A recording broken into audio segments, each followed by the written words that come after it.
الحمد لله وحده والصلاة والسلام على من لا نبي بعده أما بعد فأعوذ بالله من الشيطان الرجيم بسم الله الرحمن الرحيم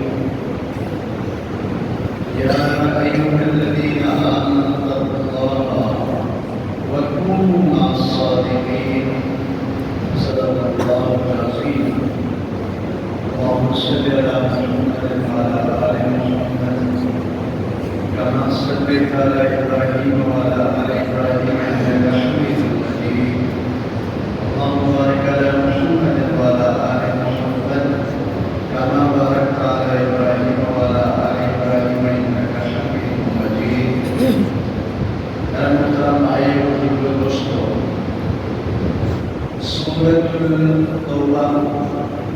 سورہ توبہ کی آیت نمبر 118 کی تلاوت میں نے کی ہے۔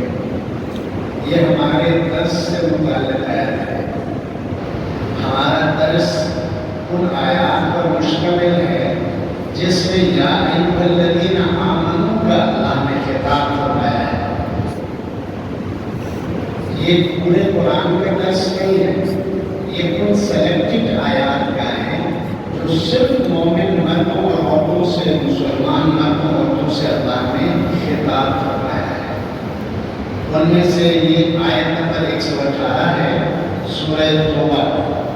اللہ نے فرمایا اے ایمان والو ہر حال میں اللہ سے ڈرو، وَكُونُوا مَعَ الصَّادِقِينَ اور ہمیشہ سچوں کے ساتھ بولو، تقوی اختیار کرو اور سچے لوگوں کے ساتھ رہا کرو، صادقین کے ساتھ رہا کرو۔ مزے کی بات ہے کہ اس سے پہلے والی آیت اس میں ان 3 صحابہ کی توبہ کے قبول ہونے کا ذکر ہے جو غزوہ تبوک سے اپنی لاپرواہی کی وجہ سے، کثرت کی وجہ سے رہ گئے تھے۔ جب آپ صلی اللہ علیہ وسلم غزوہ تبوک سے واپس آئے، ان 3 صحابہ کرام کی سوشل بائیکاٹ کا آپ نے حکم دیا۔ صحابہ کرام بھی ان سے بات نہیں کرتے تھے، یہاں تک کہ آپ سے سامنے ان کے ساتھ معاملہ فرمایا کہ ان کے بچے اور بیوی بھی ان سے بات نہیں کرتے۔ ان میں سے ایک تھا کعب بن مالک، دوسرا تھا مرارہ بن ربیعہ، تیسرا تھا ہلال بن امیہ۔ تو یہ تینوں مخلص صحابہ کرام ہیں اور یہ تینوں بدر میں شریک، احد میں شریک، اللہ کے نبی کے غزوات میں شریک ہونے والے صحابہ، بس کسی وجہ سے جا نہیں سکے۔ اور جب نبی کریم صلی اللہ علیہ وسلم واپس تشریف لائے تو منافقین نے جھوٹ بول کر اپنے آپ کو چھڑا لیا۔ آپ صلی اللہ علیہ وسلم کو معلوم تھا یہ لوگ ویسے بھی منافق ہیں، جھوٹ بھی بول رہے ہیں۔ حضور صلی اللہ علیہ وسلم نے ان کے ساتھ کوئی زیادہ بحث و مباحثہ نہیں کہ ان کے قصور کو کہا کہ چلے لو۔ ان تینوں نے آپ نے سچ بولا، یا رسول اللہ کوئی عذر نہیں تھا، یا رسول اللہ ہمارے پاس کوئی بہانہ نہیں، بس ہماری اپنی لاپرواہی سمجھ لے، سستی سمجھ لے، ہم نہیں آ سکے۔ حقیقت یہی ہے۔ تو آپ صلی اللہ علیہ وسلم نے فرمایا کہ چلے جاؤ بھائی، تمہارے بارے میں اللہ خود فیصلہ کریں گے۔ 50 دن کے بعد ان کے سچ بولنے کی وجہ سے اللہ نے ان 3 صحابہ کی توبہ کو قبول اور صحابہ کرام میں خوشی کی ایک لہر چلی۔ سن 9 ہجری کی تاریخ ہے۔ اللہ تعالیٰ نے اس واقعے کو ذکر کرنے کے ساتھ ہی فرمایا کہ اے مسلمانوں تم ہمیشہ سچوں کے ساتھ رہا۔ یعنی یہ ہمیں اور آپ کو اللہ نے بتایا قرآن کے ذریعے کہ کامیابی سچائی میں ہے، جھوٹ میں نہیں ہے۔ ہمیں اس بات پر دکھ ہے کہ ہم مسلمان سچائی کو آہستہ آہستہ چھوڑ رہے ہیں، بلکہ آپ حیران ہو جائیں گے حضور صلی اللہ علیہ وسلم کی زندگی ولادت سے لے کر 40 سال تک آپ صادق اور امین کے نام سے مشہور ہیں۔ ہمارے نبی 63 سال کی عمر میں نہ بھول کر نہ کسدن ایک سیکنڈ کے لیے کوئی جھوٹی بات زبان سے نہیں نکالی۔ کیا ہم اس نبی کے ماننے والے نہیں ہو تو ہمارے یقین ہو کہ کامیابی سچائی کے اندر ہے، عزت سچائی کے اندر ہے۔ اب اس سچائی کی قرآن و حدیث میں جس سچائی کی اللہ نے ہمیں اور آپ کو حکم دیا ہے، یہ سچائی ہے کیا چیز؟ میں شروع سے مختلف تفسیروں کو اس کے اوپر کھنگالتا رہا۔ ایک تفسیر میں بڑی پیاری بات ہے، انہوں نے کہا کہ 3 سچائیاں جب مسلمان کے اندر جمع ہو جائیں تو یہ مسلمان اللہ کے ہاں سچا لکھا جائے گا۔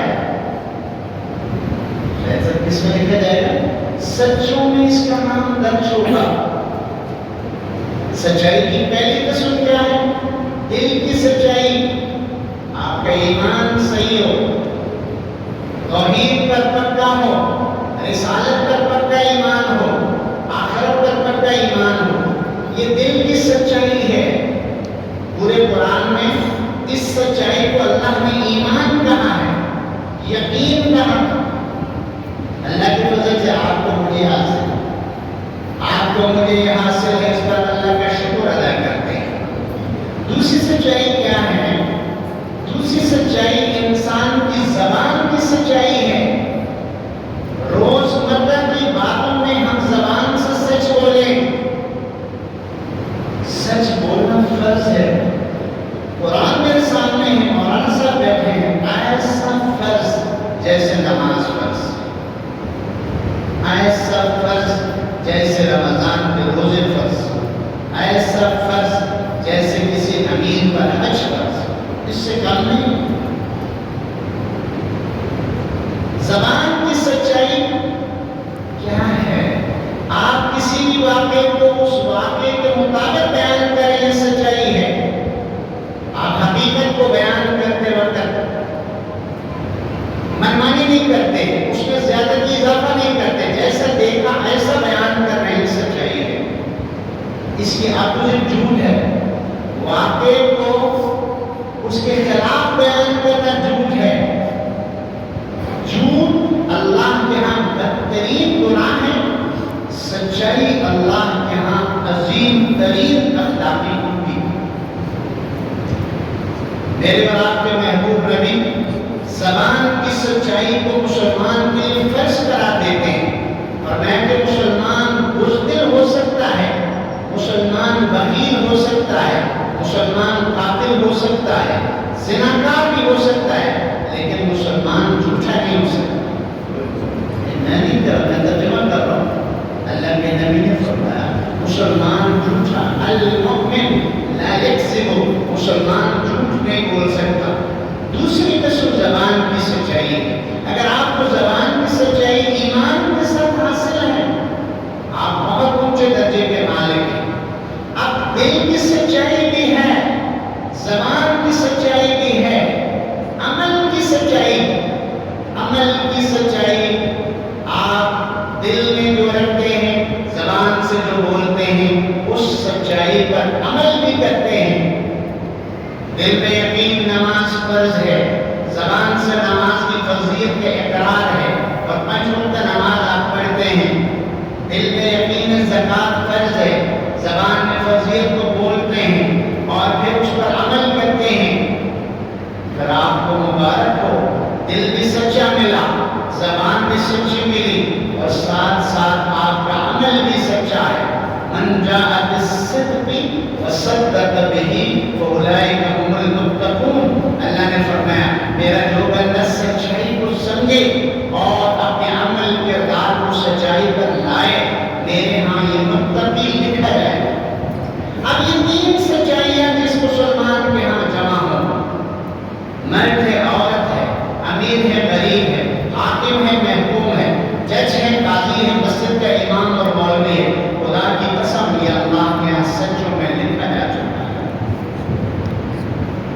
جو انہوں نے فرمایا نا آدمی سچ بولتے بولتے بولتے اس مقام پر فائز ہو جاتا ہے کہ اللہ سچوں کے رجسٹر میں اس کا نام لکھ دیتے ہیں۔ یہاں اللہ نے فرمایا کہ ایمان والو اللہ سے ڈرا کرو، ہمیشہ سچے لوگوں کے ساتھ ہو جاؤ۔ سچے لوگوں کے ساتھ ہونے کا مقصد کیا ہے؟ اللہ کے نیک بندوں کے ساتھ اٹھنا بیٹھنا، جو سچ بولتے ہیں، علماء جو سچ بولتے ہیں ان کے ساتھ آپ کا میرا اٹھنا بیٹھنا ہو۔ سچوں کے ساتھ رہنے سے سچائی آئے گی، جھوٹوں کی مجلس اختیار کریں گے تو جھوٹ آئے گا۔ جھوٹ بدترین گناہ جس پر لعنت قرآن میں آئی ہے، اور سچ بہترین اخلاقی خوبی جس کے اوپر حضور صلی اللہ علیہ وسلم نے فرمایا کہ انسان کی کامیابی یقینی ہو جاتی ہے۔ علیکم بالصدق، اے لوگوں سچ بولا کرو، سچائی تمہارے لیے ضروری ہے۔ ان الصدق بر، یہ سچ بولنا ایک نیکی ہے۔ وان البر یہدی الی الجنہ، ہر نیکی انسان کو جنت میں پہنچاتی ہے۔ مطلب کیا ہوا؟ سچائی انسان کو اللہ کی رضا کی طرف لے جاتی ہے، اور اللہ کی رضا کی وجہ سے انسان جنت کا مشترک ہو جاتا ہے۔ تو آج کا سبق ہمارے عمل کے مطابق ہے، ہمارے عمل کے متعلق ہے۔ ہم اس کو اسی نقطۂ نظر سے لیں اور زندگی کے لیے تیار کریں کہ بقیہ زندگی انشاءاللہ ہم جھوٹ نہیں بولیں گے۔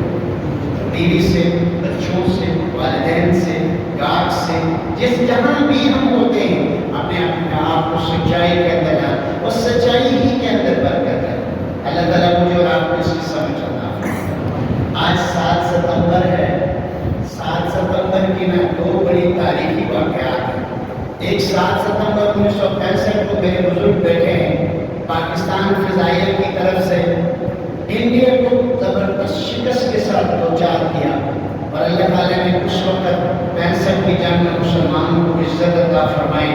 اس لحاظ سے ہم یوم دفاع مناتے ہیں، یوم فضائیہ مناتے ہیں۔ لیکن اس سے ایک بڑا جسم کا ملک کا دشمن چھوٹا دشمن ہوتا ہے، آپ کی روح کا دشمن، آپ کے ایمان اور یقین کا دشمن، آپ کے اسلام کا دشمن، وہ بڑا دشمن کہلاتا ہے۔ 1974 میں تحریک ختم نبوت شروع ہو جاتی ہے، اور 1974 میں آ کے وہ مکمل ہو جاتی ہے۔ اس دوران سینکڑوں علماء شہید کیے جاتے ہیں، ہزاروں جو نا عوام مسلمان کی شہادت پیش کرتے ہیں ختم نبوت کے لیے۔ 7 ستمبر کو قومی اسمبلی میں پاکستان کے علماء، میں ہمیشہ کہتا ہوں تم سیاسی علماء کو برا کہتے ہو، خدا کی قسم سیاسی علماء ہمارے دین کے محافظ ہیں۔ اس وقت اسمبلی میں کون تھے؟ احمد شاہ نورانی، مولانا احمد شاہ نورانی 1، مولانا عبدالستار نیازی 2، مولانا یوسف لدھیانوی 3، مولانا مفتی محمود رحمۃ اللہ علیہ 4، مولانا سید عطاءاللہ شاہ بخاری 5، ثناء اللہ امرتسری رحمۃ اللہ علیہ اہل حدیث کے بڑے عالم دین تھے 5۔ یہ چند ایک علماء اسمبلی کے اندر تھے، انہوں نے تحریک چلا کے 7 ستمبر 1947 کو 1974 کو اردو کی حکومت میں جو نام ہے تحریک ختم نبوت کامیاب ہوئی، اور قادیانیوں کو باقاعدہ غیر مسلم قرار دلایا گیا۔ اس لیے جو نا یوم ختم نبوت کے طور پر اس دن سے لے کر آج تک مسلمان ہر سال 7 ستمبر کو مناتے ہیں۔ ہمارے بچوں کو اس کا سب سے بڑا لطف ہے۔ ہمارے بزرگ صاحب مان نہیں رہتے، یعنی وہ کلمہ پڑھتے ہیں، کیسے کافر ہو سکتے ہیں؟ اسمبلی کی عادت سے زیادہ ممبر نہیں مان رہے تھے، یہ نہیں کافر، یہ تو کلمہ پڑھتے ہیں، لا الہ الا اللہ محمد رسول اللہ پڑھتے ہیں۔ تو آخری دن مفتی محمود صاحب نے ایک سوال کیا، سب سے میٹنگ کی، علماء کو جمع کیا، علماء سے میٹنگ کرنے کے بعد اسمبلی کے سامنے بڑا خوبصورت سوال رکھا، اس کے بعد پھر بات ختم کر۔ سوال یہ تھا، مرزا ناصر احمد اور مرزا طاہر احمد اور 6 اور قادیانی کے ساتھ اسمبلی کے اندر، مفتی صاحب نے پوچھا کہ بھائی یہ ہمیں بتائیں، اگر کسی جگہ مرزا طاہر اور مرزا تو یہ ہم مسلمانوں کو مسلمان قرار دیں گے کہ کافر قرار دیں گے؟ بتائیں ہم، اگر ان کی حکومت قائم ہو جائے قادیانیوں کی، یہ غیر احمدی یعنی مسلمانوں کے ساتھ کیا سلوک کریں گے؟ اردو نے کہا بتاؤ ناصر صاحب آپ ہمارے ساتھ کیا سلوک کریں گے؟ کھڑے ہو کر تقریر کرنے لگا کہ ہماری حکومت آئے تو ہم مسلمانوں کو غیر مسلم اقلیت قرار دیں گے۔ پھر اس سے کہلوایا، 2 مرتبہ جب اردو نے اس سے کہلوایا، وہ نے کہا ہم مسلمانوں کو غیر مسلم اقلیت قرار دیں گے اگر ہماری حکومت بن جائے۔ اس وقت بھٹو صاحب نے جو نام منگوا کر سائن کر دیا کہ بھائی آج کے بعد جو ہمیں بھی کافر سمجھتے ہیں، ہمارے کلمے کو بھی نہیں مانتے ہیں، ہمارے نبی کو بھی آخری نبی نہیں مانتے ہیں، یہ غیر مسلم ہیں، یہ باقاعدہ سائن کر کے 7 ستمبر کو پاکستان کے آئین کا حصہ بنایا۔ تو یوم ختم نبوت بھی آج ہے، یوم فضائیہ بھی آج ہے۔ ایک کی وجہ سے ہمارا ملک محفوظ ہوا اور دوسرے کی وجہ سے ہمارا ایمان محفوظ ہوا۔ اللہ تعالیٰ ہمیں سمجھنے کی توفیق عطا فرمائے اور ان فکروں کو جو ہمارے ملک میں ابھر رہے ہیں ان سے ہماری